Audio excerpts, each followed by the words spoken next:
우리 하나님 말씀 같이 나눕시다. 마태복음 5장 1절부터 3절입니다. 마태복음 5장 1절부터 3절.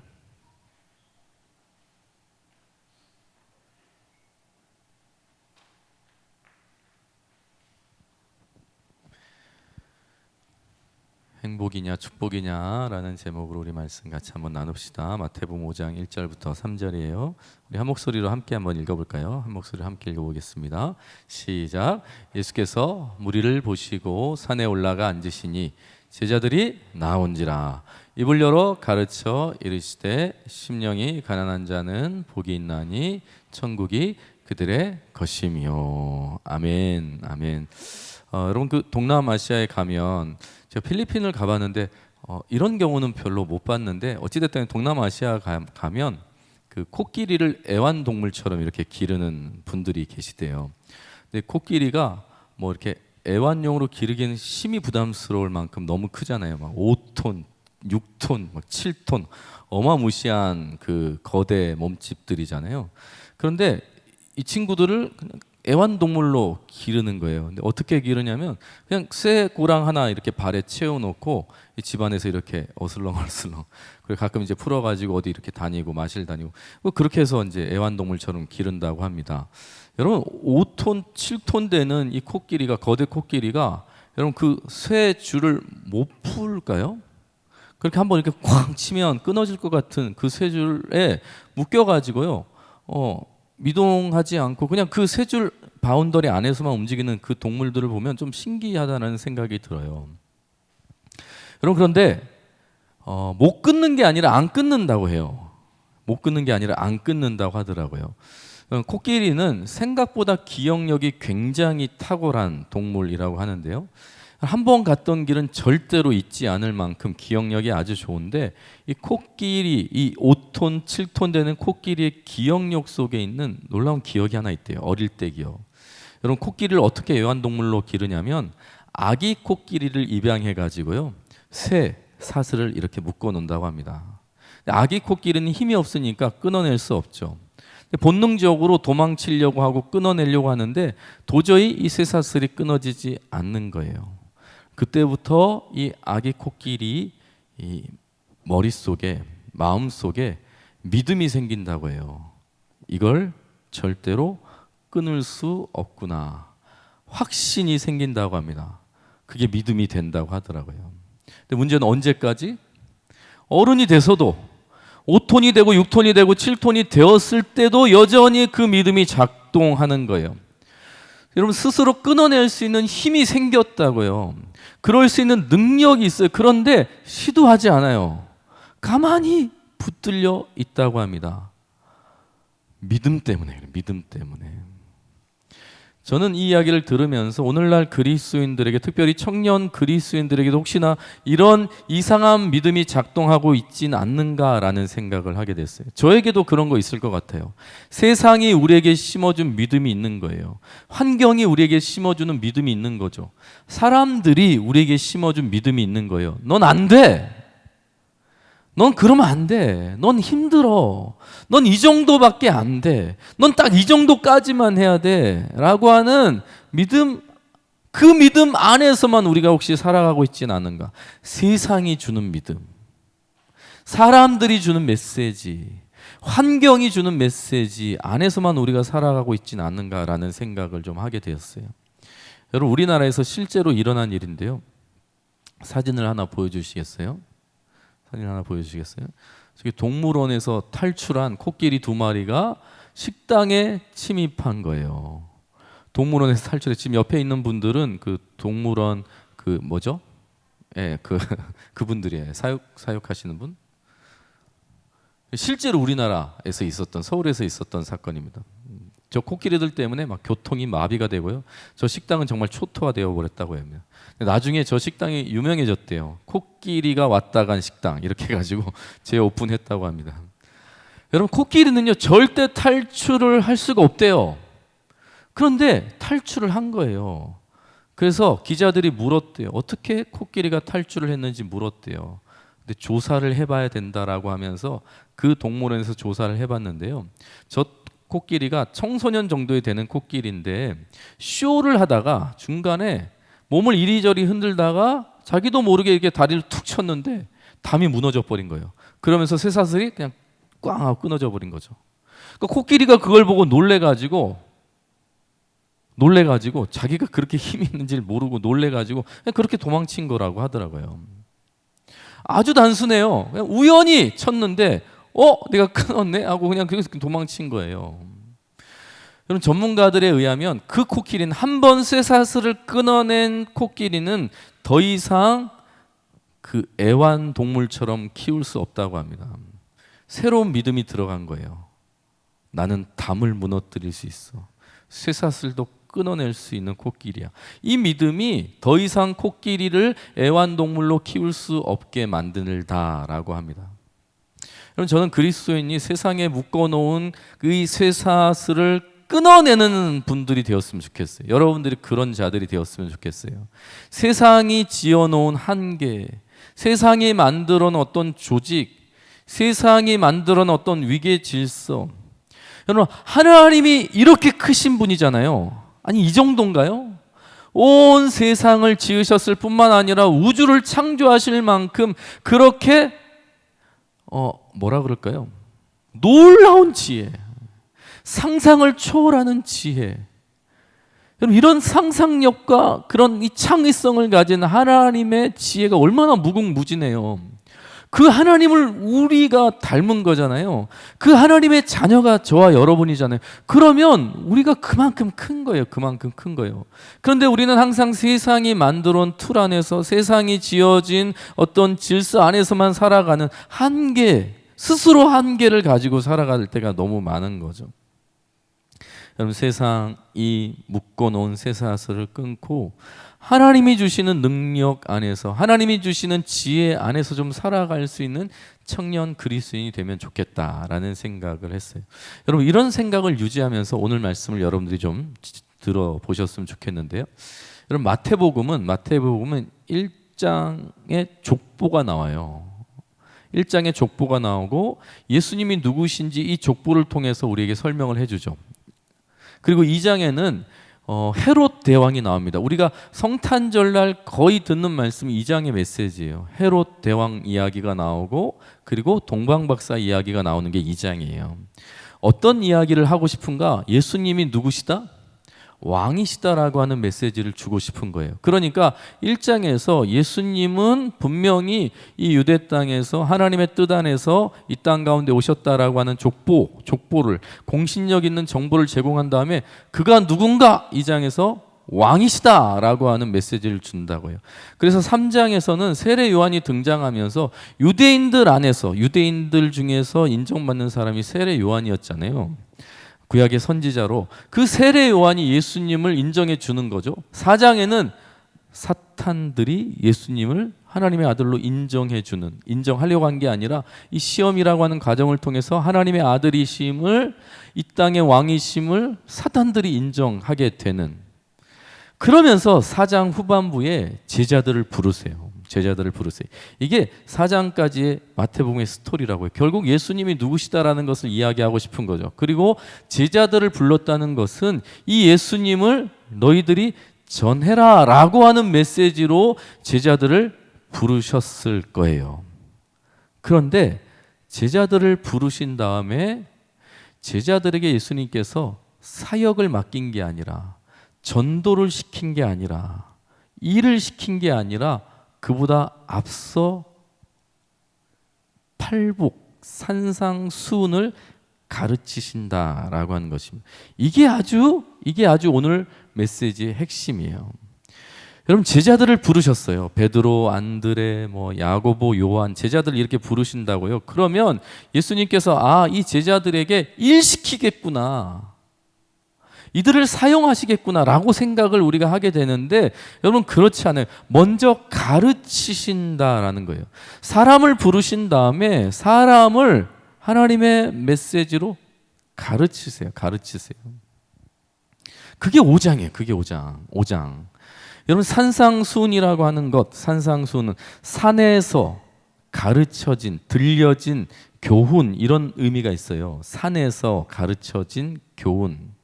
여러분 이 산상수훈의 첫 번째 메시지가 팔복이에요. 우리가 읽은 이 말씀이에요. 심에 온의 극마화의. 그래서 심령이 가난한 자, 애통하는 자, 온유한 자, 의에 줄이고 목마른 자, 긍휼히 여기는 자. 여러분 심에 온의 극마화의 이게 팔복이라고 해요. 8가지 복을 선포해 주는 거예요.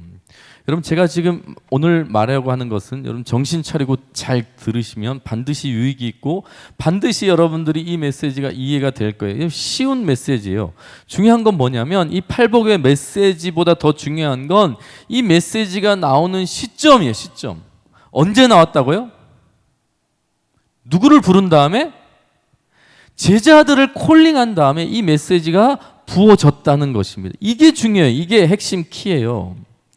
여러분 5장 1절 볼까요? 예수께서 무리를 보시고 산에 올라가 앉으시니 누가 나왔다고요? 제자들이 나왔다고요. 예수님께서 부르신 제자들이 예수님께 가까이 나온 거예요. 여러분 이게 순서가 중요해요. 여러분 말씀을 설명하고 납득시켜서 이해시켜서 너는 이제 제자가 되었어. 이렇게 하지 않으셨다고요. 사람을 부르신 다음에 그들에게 메시지가 주어졌다는 것입니다.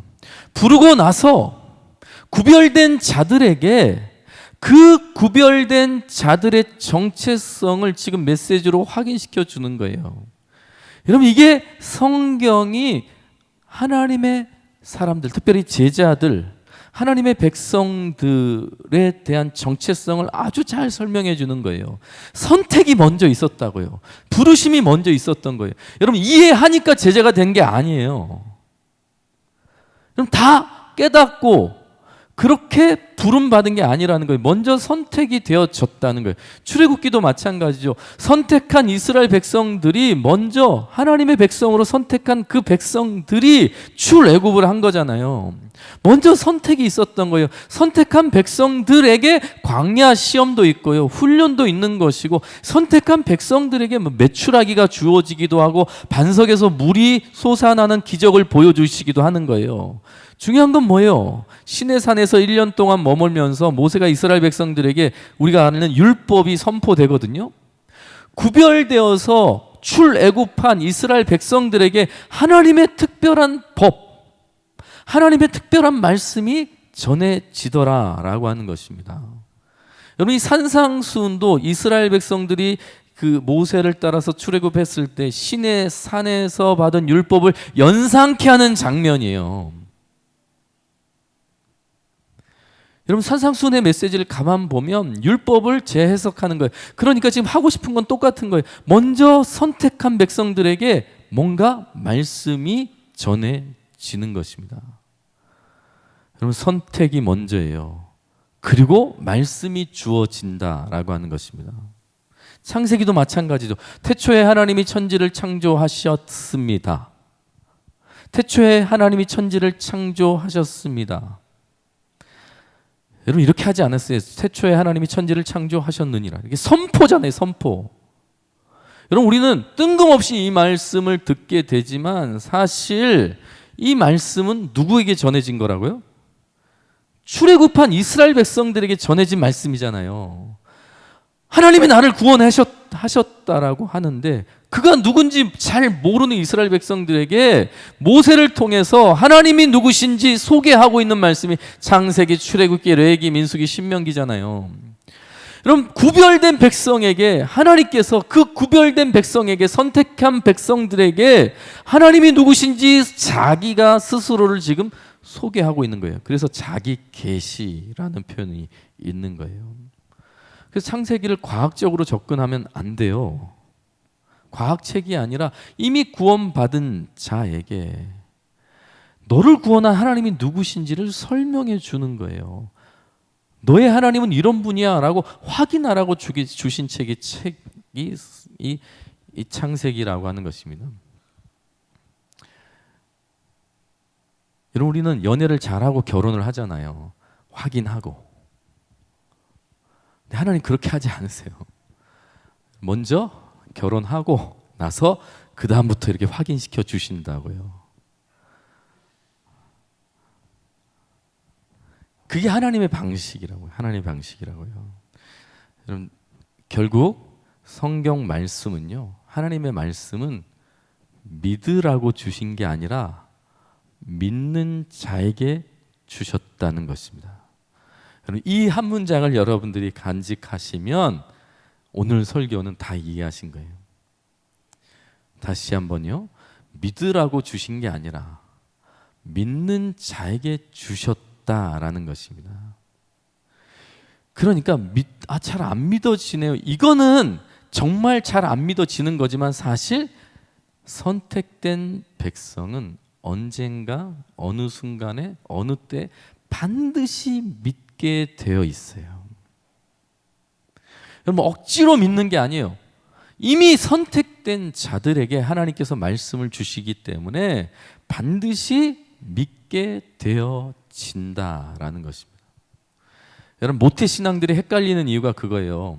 내가 인격적으로 하나님을 만나지 못했는데 말씀이 먼저 부어지니까 이게 자꾸 엇나가려고 하는 거죠. 심히 부담이 되는 거죠. 모태신앙은 충분히 그럴 수 있어요. 모태신앙이 아닐지라도 여러분, 정체성이 흔들리는 지체들이 가끔 있잖아요. 얼마든지 말씀이 부담이 되어지고 하나님의 말씀에 순종하기 싫은 마음도 있어요. 다 이해합니다. 충분히요. 그러나 여러분, 이건 확실한 거예요. 말씀은 여러분들 억지로 믿으라고 주신 게 아니라는 거예요. 이미 선택한 자에게 주셨다라는 것입니다. 그렇다고 한다면 내가 지금 믿어지지 않더라도 억지로 이해하려고 하지 마시고 기다리시라는 거예요. 주변에 있는 지체들이 안 믿어진다라고 하는 걸 가지고 여러분들이 억지로 믿게 만들려고 하지 마시고 여러분, 기다려주면 되는 거예요. 같이 곁에 있어줘만 해도 괜찮다고요. 이 자가 하나님의 백성이라면 언젠간 반드시 믿어지는 때가 온다는 것을 믿으시기 바랍니다. 믿는 자라고 한다면 반드시 또한 이 말씀이 언젠간 이해되게 되어 있어요.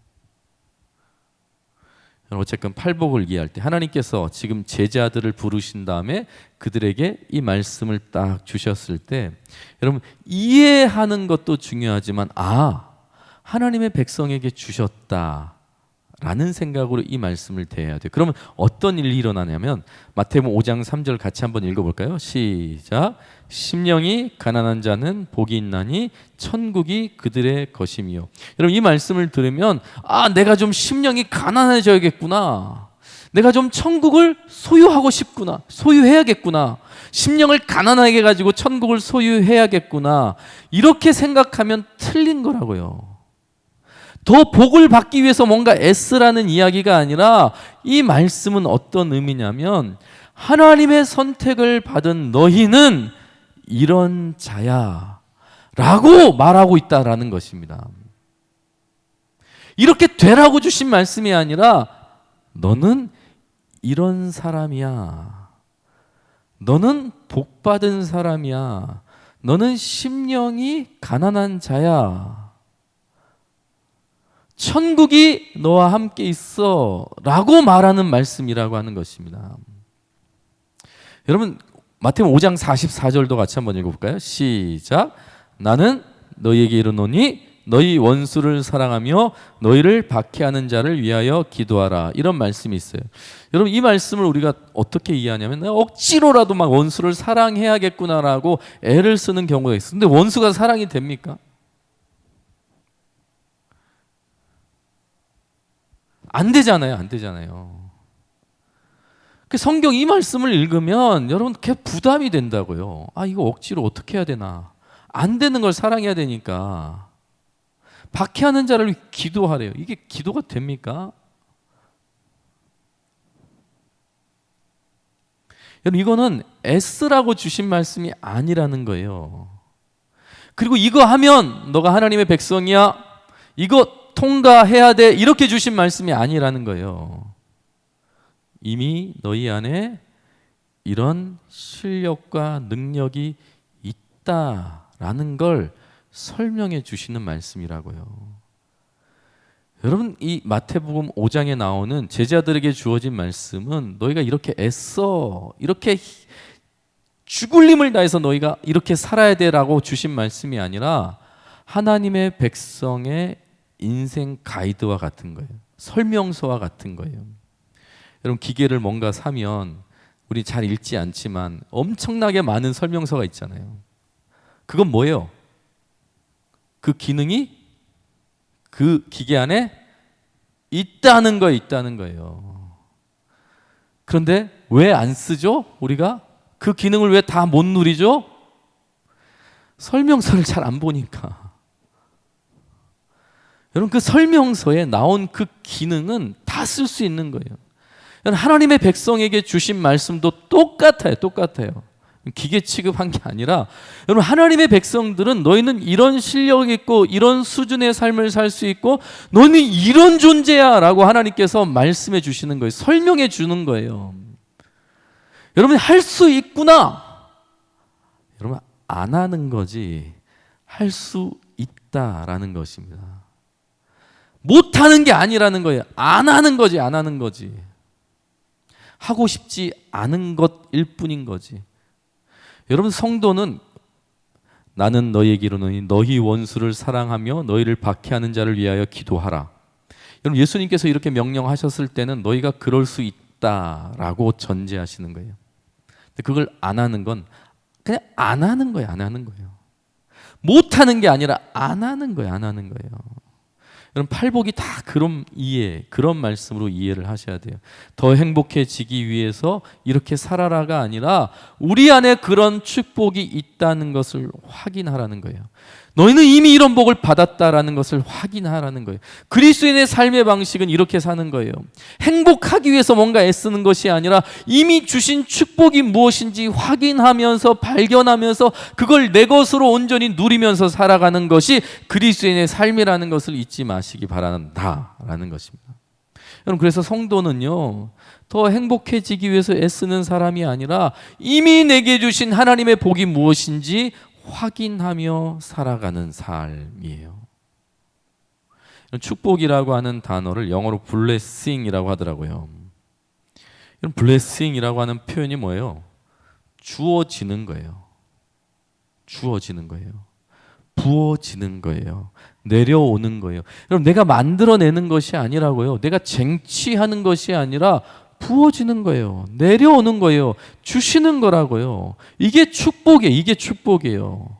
근데 우리는 축복을 받기 위해서 애를 쓰잖아요. 그게 세상의 종교죠. 그러나 그리스도인은 이미 복을 받았다라는 것입니다. 이미 주어졌다라고 하는 것입니다. 자, 그러면 도대체 뭘 얼마나 대단한 걸 받았는가? 여러분 로마서 8장 32절 말씀 같이 한번 읽을까요? 시작. 자기 아들을 아끼지 아니하시고 우리 모든 사람을 위하여 내주신 이가 어찌 그 아들과 함께 모든 것을 우리에게 주시지 아니하겠느냐. 여러분 하나님께서 우리에게 돈을 주시진 그리고 뭐 결혼 대상을 주시진 않는 것 같죠. 그래서 막 속상할 때가 있지만 여러분 하나님께서는 우리에게 가장 소중한 걸 주셨다는 거예요. 자기 아들을 아끼지 아니하시고 우리 모든 사람을 위해서 내주신 이가 어찌 그 아들과 함께 모든 것을 우리에게 주시지 아니하겠느냐. 여러분 가장 소중한 걸 주셨다라는 것을 기억하셨으면 좋겠어요. 이미 가장 소중한 걸 주셨어요. 그러면 그 다음 거는 안 주신 게 아니에요. 이미 다 주셨다에서부터 시작을 하시라고요. 필요하면 반드시 주신다는 거예요. 때가 되면 반드시 주신다는 거예요. 왜요? 뭘 보면 알 수 있어요? 이미 가장 소중한 걸 하나님이 우리에게 주셨다라는 거예요. 우리가 받은 축복은 십자가의 생명이라고 해요. 여러분 그 다음에 뭘 못 주겠느냐? 하나님이 지금 이렇게 말씀하시는 거예요. 예수님께서 저와 여러분에게 가장 소중한 생명을 주셨어.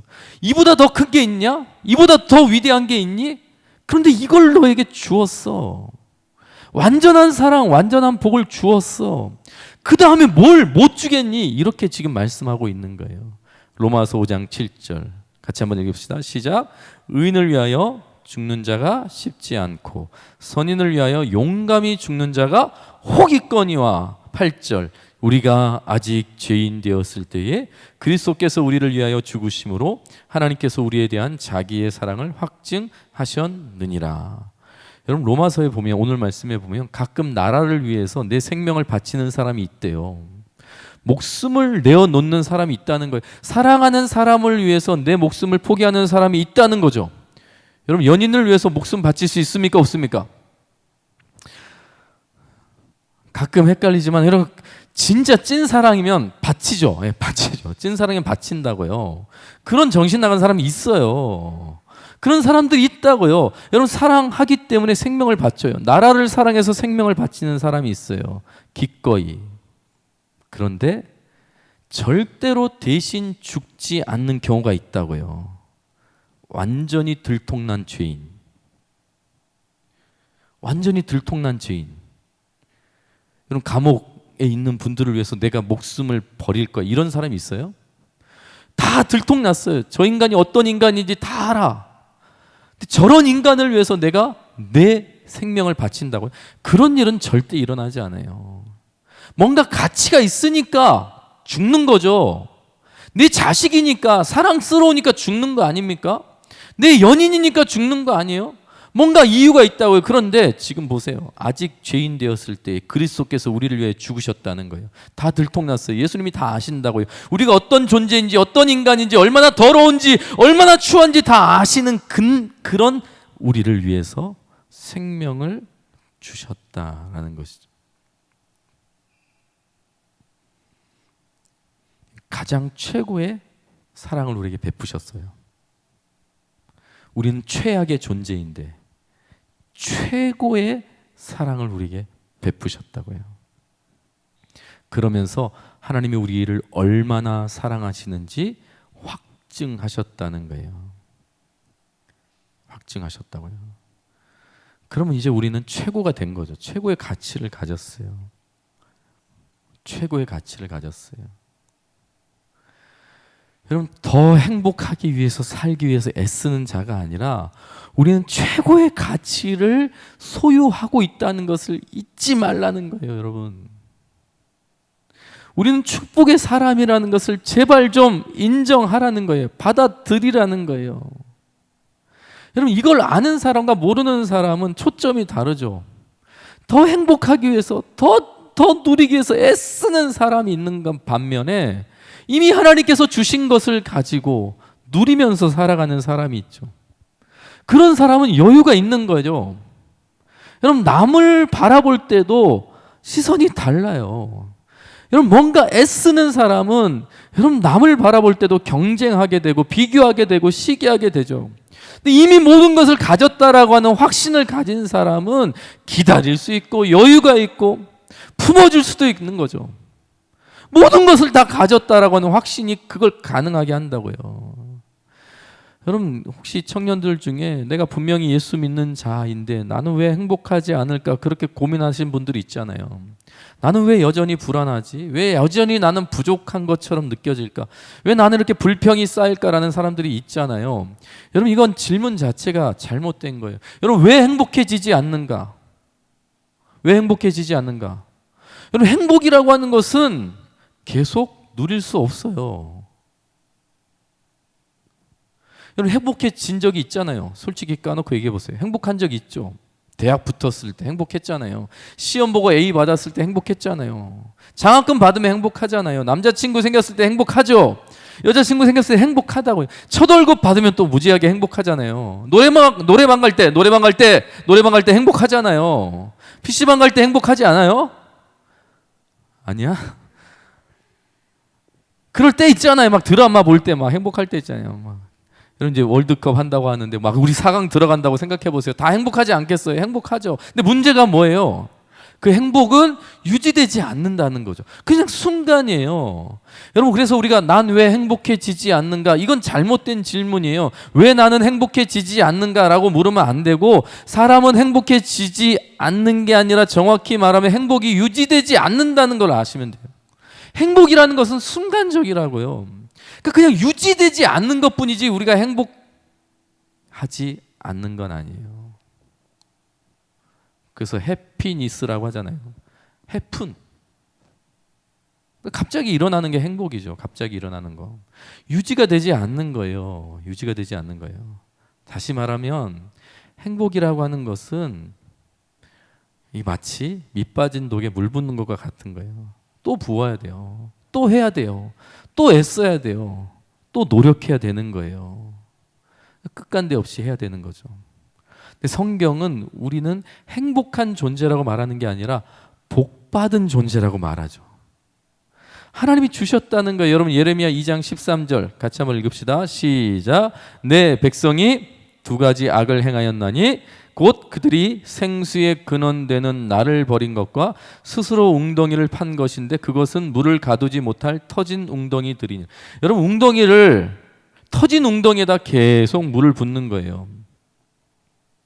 그런데 왜 하나님을 버리면 왜 불행할까? 하나님께서 주신 이 축복을 버린 것이기 때문이죠. 하나님께서 주신 것들을 버린 것이기 때문이에요. 하나님의 주신 것들을 누리지 못하는 게 가장 어리석은 삶이거든요.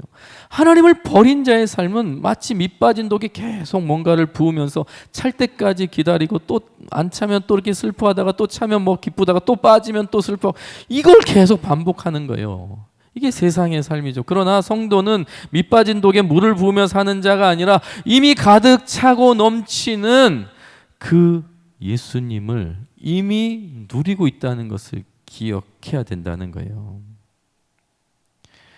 행복과 축복의 차이는 뭘까? 제가 한번 생각해 보니까 이런 것 같아요. 표가 있는데 한번 올려주시겠어요? 행복은 그냥 순간적인 거야. 순간적인 거예요. 그러니까 언제나 순간적으로 만족하는 거죠. 그러나 축복은 영원히 만족할 수 있어요. 이미 주신 것이니까. 내가 가지고 있는 거니까요. 여러분 행복은 지속적으로 필요한 것 같아요. 지속적으로. 계속적으로 해야 돼요. 뭔가를 계속적으로 해야 되는 게 행복이라고 한다면 한 번이면 충분한 게 축복이에요. 여러분 예수님 믿게 된 성도는 여러분 예수님이 나를 위해서 모든 것을 쏟아 부어 주셨다. 이 한 번으로 충분한 존재가 되었어요. 행복은요 외부 영향을 받아요. 외부의 상황에 영향을 받아요. 가족의 영향도 받고 그리고 직장의 영향도 받고 친구들의 영향도 받고 이게 행복이라고요. 그러나 축복은 그 자체로 완전해요. 완전해요. 환경과 상관하지 않아요. 현실과 상관하지 않아요. 여러분 푸틴이 핵무기를 쏘도 그것과 상관없어요. 우리는 이미 받았다라는 것입니다. 예수님의 사랑을 이미 누리고 있다라는 거예요. 그건 상황이 바뀐다고 해서 변하지 않아요. 시간이 변한다고 해서 변질되지 않는다고요. 예수님의 사랑은 영원한 거예요. 완전하다는 거예요. 여러분 행복은 쟁취해야 돼요. 그러나 축복은 나눌 수 있죠. 나눌 수 있죠. 행복은 꿈이에요. 꿈. 그러나 축복은 특권이에요. 하나님의 백성만이 누릴 수 있다라고 하는 것입니다. 여러분 하나님의 백성, 여러분 이 구원받은 백성은요, 여러분 세상과 전혀 다른 삶을 살아가는 존재라는 것을 잊지 않았으면 좋겠어요. 우리는 뭔가 더 가지기 위해서, 뭔가를 더 누리기 위해, 뭔가를 더 소유하기 위해서 행복을 찾아 떠나는 자가 아니라 이미 가졌다, 이미 누리면 된다라는 것을 잊지 않았으면 좋겠어요. 여러분 찬양팀 찬양 같이 합시다. 여러분 설명서를 우리에게 주셨어요. 이게 성경이에요. 성경. 여러분 하나님께서 이래라 저래라 말씀하실 때 부담 가질 게 아니라 내가 그렇게 대단한 존재네, 내가 이렇게까지 할 수 있는 존재라고 하는 것을 확인하시면 돼요. 우리는 그저 까먹고 있는 거고 모르는 척하며 사는 것이지 실제로는 그리스도인은 위대한 능력을 이미 소유했다는 것입니다. 여러분 5톤이 되고 6톤이 되고 7톤이 됐는데 여전히 묶여있는 자, 묶여있는 코끼리처럼 살지 않았으면 좋겠어요. 하나님이 우리에게 주신 게 무엇인지 좀 확인하시면서 살았으면 좋겠어요. 우리가 얼만큼 자유할 수 있으며 얼만큼 가지고 있는지, 얼마나 소유하고 있는지 좀 그걸 확인하시면서 살아갔으면 좋겠다라는 것입니다. 여러분, 그러면 신앙생활이 억지가 아니라 기쁨이 있죠. 감사가 있죠. 감격이 있는 거예요. 여러분, 하나님과 관계가 지나면 지날수록 여러분, 내 영혼 속에, 내 마음 속에 진정한 평안이 임한다고요. 여러분, 돈 벌지 말라는 얘기도 아니고 결혼하지 말라는 얘기도 아니에요. 그것에 지배당하지 말라는 거죠. 그것이 여러분들의 인생의 주인이 되지 않게 하라는 거예요. 하나님이 주인이 되면 그런 것들은 여러분들이 자유롭게 누리시면 돼요. 자유롭게 누리시면 돼요. 이 찬양을 한번 해보겠습니다. 아 맞다. 잊고 있었는데 아 맞다. 깜빡했는데 아 맞다. 아 내가 그런 존재지. 그 고백입니다.